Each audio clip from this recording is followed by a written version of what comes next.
Let's talk about warnings and bypassing warning alerts. When a warning fires, you'll see here in the bottom right corner, you'll have a little bypass button. In order to resolve a warning alert, you either have to follow the guidance of that alert or bypass it and explain why am I bypassing it. If I were to click this little toggle here, you'll notice I have two options. I can either select what we call predetermined bypass reasons, reasons that have been provided for you for that particular alert. And if I select one of these, you'll see that the alert itself successfully bypasses.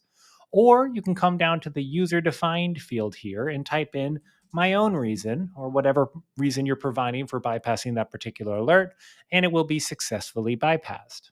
The second utility you should be aware of is duplicate bypass. If you watched one of the videos on group alerts versus estimate alerts, you know that a group alert will fire in every room that it is being triggered in. In this particular example scope, we have two rooms with the same scope in both rooms, and you'll see that the same alert is firing in room 1 and room 2. Now, instead of going down to the individual alert in room 2 and hitting that bypass button, I've been presented with the option to bypass a duplicate.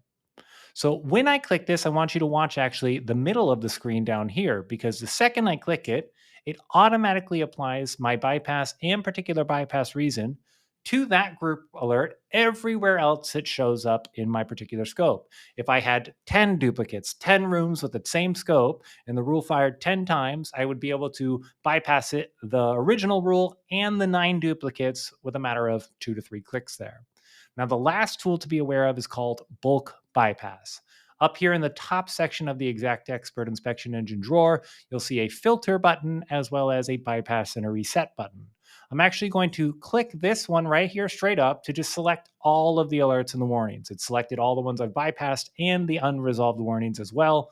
And I'm going to click the reset button. This allows me to remove the bypass and bypass reason from all of these selected alerts, in this case, all of them. So I'm going to revert them back here.